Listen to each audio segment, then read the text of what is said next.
And welcome to Rose Cottage Notions. We talk about sewing, courage, and creativity, all things history bounding and historical clothing. Today we are going to be talking about vintage sewing books and journeys into sewing, historical clothing, or history bounding, or just pursuing an aesthetic. There are some used bookstores that are so magical that you just know that they exist out of time and space. It is guaranteed that books will simply leap into your shopping bag. The vintage sewing books are particularly flirtatious. And they are willing to throw themselves at me, and I am so very weak in the face of their blandishments. It's true. It's really true. I recently fell before their many charms and brought home a crap ton of books. Sorry, not sorry. My husband and I visited his parents for Father's Day in Lincoln City, and we are all fully vaccinated and still follow all precautions because, well, science. And we've been able to see them a few times since we all got vaccinated. And this time we came prepared to picnic outside near their place to keep the chance of passing anything on to them to a minimum. It was windy, like oh my God, it was like Oregon coastal windy, but we shouldered on through the picnic. And although it was shorter than we wanted it to be, did I mention the wind? After that windy picnic, we toddled off to Robert's bookstore. So about Robert's Books in Lincoln City. It opened in 1987, and it's a veritable mecca for book lovers. It's a labyrinth that seemingly goes on forever, and I am sure there are portals to other worlds tucked behind some of the bookshelves. I'm pretty sure of this. There are 1.64 miles of bookshelves. That's 8,709 lineal feet of shelf space. So just wrap your mind around that. But like Pratchett says about libraries, that many books in one place creates its own kind of magic. And he says that there are some laws, though, that are coded into the very nature of the universe. And one is, there is never enough shelf space. It's really true at Robert's Books.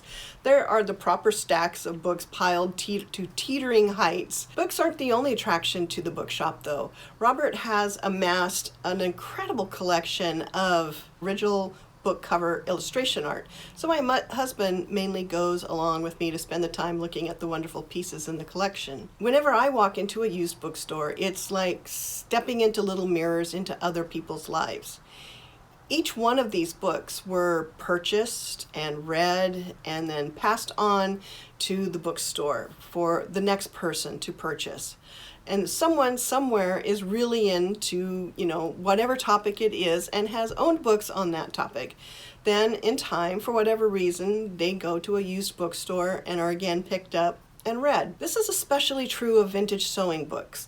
These books were owned by someone who was probably making most of the clothes and the household linens that their families used and wore. When I hold them, it's like something special. It's even more so to look through the books and then make projects based on one of the tips or the techniques or the designs. So let's look at the goodies, shall we? The Book of Good Needlework, number 5. In the early 1930s, the Good Needlework and Knitting magazine published a series of books to promote their line of iron-on embroidery transfers. And it's very crinkly. There are many types of projects in here, from apparel to home decor, and for most of the projects you should be able to figure out what the embroidery pattern is from the pictures in the book.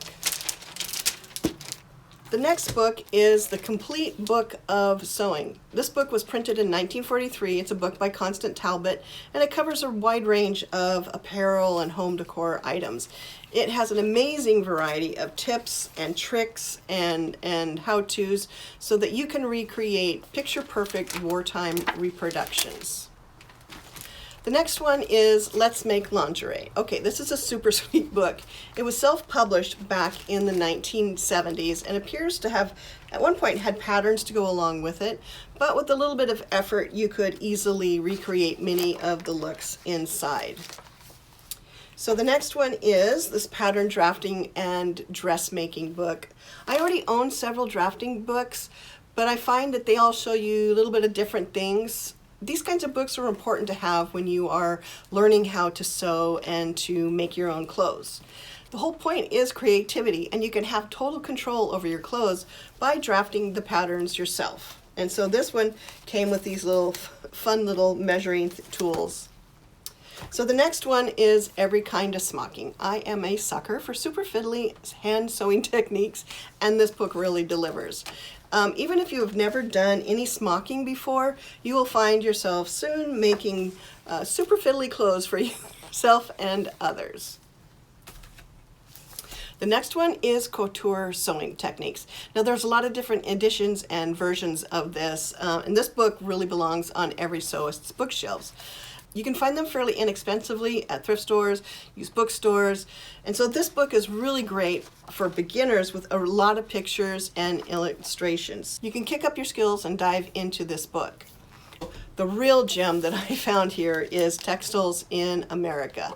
And so this book is based on original documents and pattern books, advertisements, and a whole host of different things. Wow, this book this book is amazeballs. It's full of photographs of both apparel and decor fabric. The information on textiles ranges from 1650 to about 1870, so it encompasses the whole colonial era to the later Victorian era. There are pages of reference in the back, so you will spend a lot of time with this book, trust me. It would be a great resource for anyone interested in this time period in America. So looking at these old sewing books makes me think about how people learn to sew, to be creative. Some, like me, come from a generation where this information was passed down, and I learned from my mom. I was surrounded by women who made things to wear for the home, to give us gifts. And somewhere in the between, when I was wee and today, our culture has lost that ability to pass on domestic knowledge to younger generations. I see young and not so young people looking to regain some of that arcane knowledge through so many different means. The good news is that we kind of live in a golden age of knowledge, what with everyone carrying a mini computer around in their pocket that is linked to an entire online ecosystem. I love to see the enthusiasm, especially in some of the aesthetic realms like cottagecore, dark academia, or any of the witchy aesthetics. And the same could be said for historical costuming and history bounding. There is so much passion in those finding the path to express their creativity and adopting personas and clothing of bygone days. And we all come to this realm with differing levels of skill and resources. I completely own my own privilege of a lifetime of sewing experience and honestly the economic means to purchase quality materials. Not everyone has the same access to resources.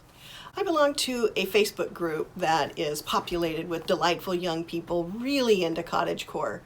It's refreshing to see the enthusiasm and the passion for the aesthetic and finding ways to feel really at home in their own bodies. But many of them have limited resources and frequently purchase from Shine or other similar merchants.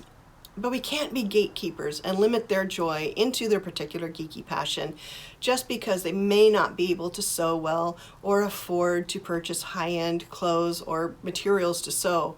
What I see and really respond to are the smiles and the glee in their eyes. They're on their own journey just as we're on our own journey, and just like these books are on their own journey. We must all be willing to learn and to teach because we are all in this handbasket together. So let's go out there and be amazing to each other. Thank you for spending time with me today. I wanted to share one of the projects from the Book of Good Needlework, so go to the link down below. So download that copy of the project. If you found this video of value, please hit that subscribe button and share it with your friends. We are a community who helps lift each other up. And I want to encourage you to check out Miss Trey's channel in the description below. She has some really amazing videos on costuming, especially the Twi'lek Sith costume. She did a really good job of that, and you will enjoy watching that video. And it would be amazingly kind if you could check out some of the ways to support this channel in the description below. I love making these videos, and I even more love reading your comments and having conversations with you. So until next time, I bid you joy.